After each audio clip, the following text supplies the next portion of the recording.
자, 투데이 핫 이슈 인터뷰 시간입니다.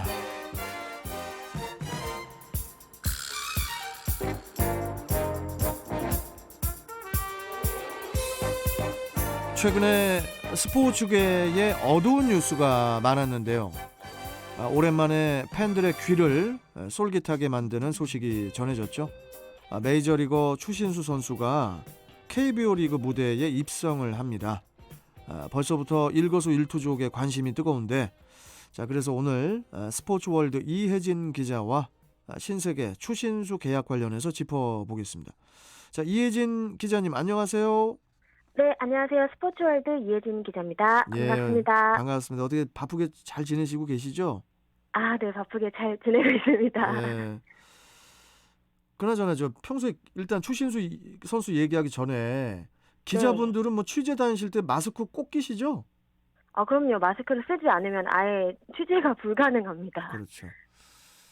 알겠습니다. 이제 본론으로 좀 들어가서 추추 트레인이죠. 추추 트레인.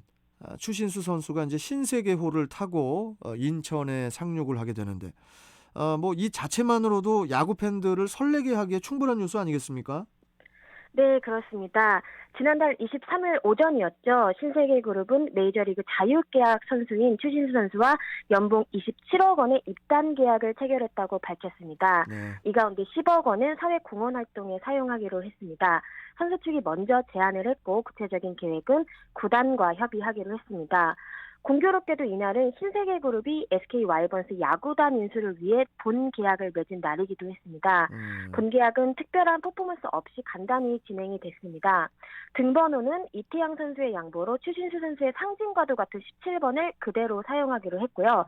지난달 25일 귀국해 현재 자가격리 중에 있습니다. 오는 11일 정오를 기점으로 풀리게 됩니다. 지금 자가격리 중에 있군요. 그러니까? 네, 그렇습니다. 아니 근데 이제 추신수 선수의 그 한국행을 두고 의외라는 시각이 많았거든요. 메이저 리거로서 그 현역 연장 의지가 강했던 데다가 또 이제 현지 구단들이 또 오퍼도 꽤 많았다고 하던데요. 네, 마지막까지 정말 고민이 많았던 것으로 전해졌습니다.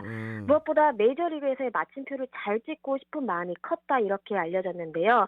지난해 부상으로 33경기 출전에 그쳤습니다. 이 부분이 내내 걸렸는데요. 한 시즌 더 뛰면서 유종의 미를 거두고픈 열망이 컸다고 알려졌습니다. 실제로 신세계 측과 계약하기 얼마 전까지만 하더라도 메이저리그 잔류 쪽에 무게를 두고 있었습니다. 말씀하신 것처럼 현지에서의 관심도 컸습니다. 공식적으로 오퍼를 넣은 구단만 8개입니다. 최종 후보군은 두 팀으로 압축이 됐었는데요. 한 구단은 처음 제시한 조건에서 금액을 대폭 올릴 정도로 적극적이었습니다. 자, 그렇다면은 추신수 선수가 한국 무대로 오게 된 결정적인 이유가 뭘까요? 공교롭게도 미국에서 적잖은 오프를 받았다는 점이 한국행을 선택할 수 있었던 발판이 됐습니다. 역설적으로.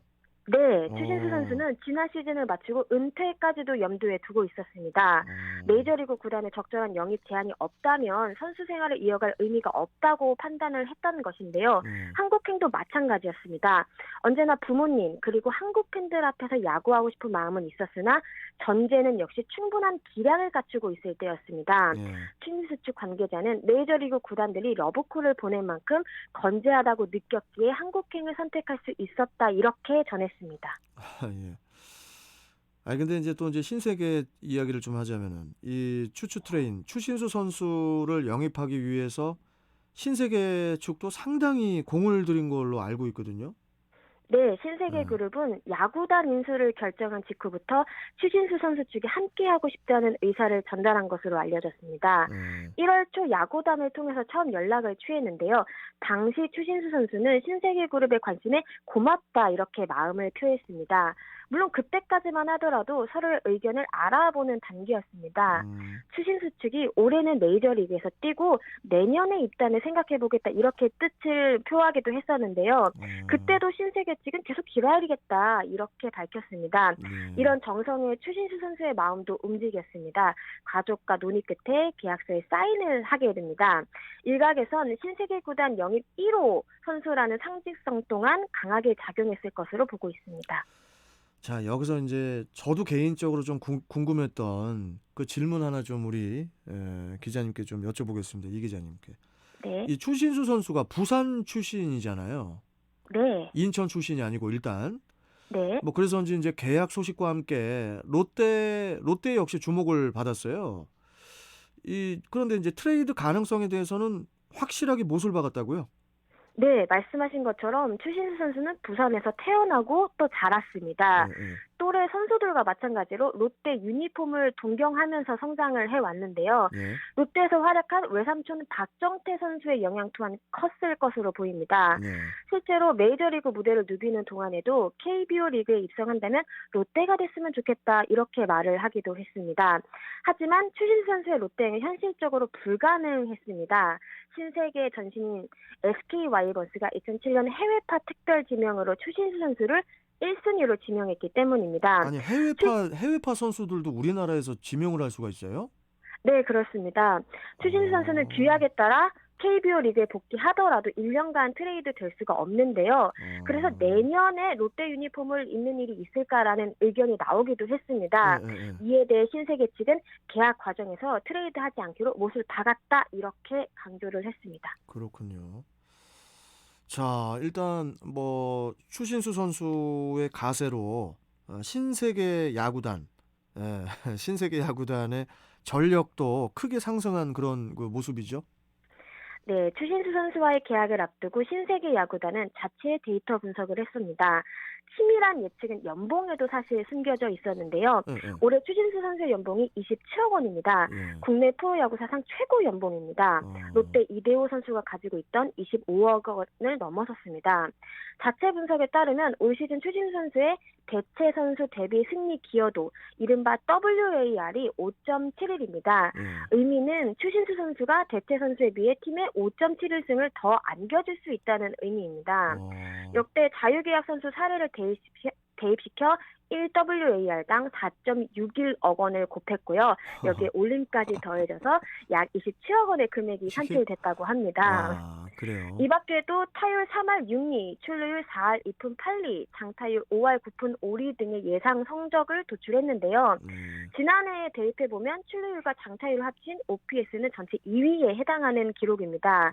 김원영 감독은 외인 한 명을 더 얻은 느낌이다 이렇게 크게 반색했습니다.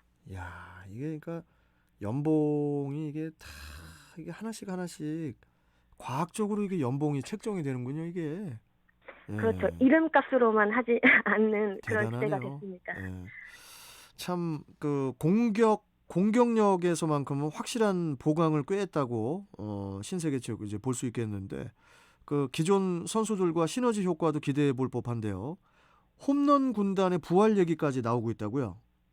네, 신세계 그룹이 인수한 SK 와이번스는 과거 홈런 군단으로 명성이 높았던 그렇죠. 팀입니다. 예. 2017 시즌 234개로 역대 팀 시즌 최다 홈런을 터뜨렸으며 이듬해에도 233개의 대포를 날렸습니다. 네. 물론 뚜껑은 열어봐야겠지만 일찌감치 긍정적인 전망들이 나오고 있습니다. 추신수 선수는 메이저리그에서도 7차례나 20홈런 고지를 밟았습니다. 네. 더욱이 신세계그룹의 홈구장인 SK 행복드림 구장은 KBO 리그 대표 타자 친화적인 구장입니다. 구단 자체 시뮬레이션 결과 올해 40홈런 이상도 터뜨릴 수 있다 이런 분석이 나왔습니다. 예. 기록만 두고 봤을 때 중심 타자로 손색이 없지만 김원영 감독은 일단 익숙한 타순에서 시작하는 방안을 고민 중입니다. 이번 추신수 선수의 시선이 쏠리는 이유입니다.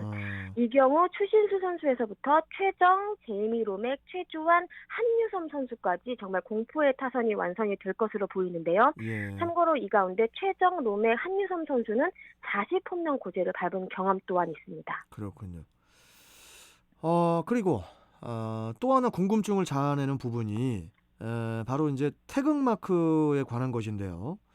어떻게 도쿄올림픽 출전은 가능할까요? 추신수 선수는 2009년 월드 베이스볼 클래식과 2010년 광저우 아시안 게임에서 태극 마크를 달았습니다. 그렇죠. 특히 아시안 게임에서는 14타수 8안타 3홈런 10타점이라는 뛰어난 성적으로 대표팀의 금메달을 이끌었습니다. 이로 인해 병역 특례 혜택도 받았습니다. 네. 하지만 이후에는 국가대표로서의 추신수 선수 모습을 보기가 좀 어려웠는데요. 소속팀이 차출을 거부했기 때문입니다. 예. 추신수 선수는 귀국 현장에서 도쿄 올림픽 관련 질문에 기본적으로 성적과 실력이 돼야 국가대표가 될 수 있다. 섣부르게 말하긴 이르다 하면서도 그만한 성적과 실력이 된다면 당연히 갈 것이라고 말했습니다. 예. 근데 이제 저 올림픽에서 우리가 야구 이야기를 하는 것도 이제 몇 년 안 남은 것 같아요. 예. 그렇습니다. 일단 도쿄올림픽 이후에 일정이 불투명하기 때문이죠. 뭐 저기 저 깜짝 놀랐는데 그 프랑스 올림픽인가요? 뭐 나중에 뭐 다음 네. 올림픽인가 다다음 올림픽인가 그때는 야구가 종목이 빠지고 거기에 브레이크 댄스가 들어간다고 하던데요. 종목에. 아, 네, 와, 그렇습니다. 저는 그 소식 듣고 와, 이게 저 세상이 또 이렇게 변해가는구나. 이런 생각을 좀 했었습니다. 자, 아무튼 뭐 요즘에 이 추추 트레인 소식으로 그나마 기분 좋게 스포츠 뉴스를 접하게 되는데 계속 좀 이렇게 좋은 소식이 좀 이어졌으면 좋겠습니다. 자, 오늘 말씀 잘 들었습니다. 고맙습니다. 네, 감사합니다. 네. 자, 지금까지 스포츠 월드 이혜진 기자와 함께 했습니다.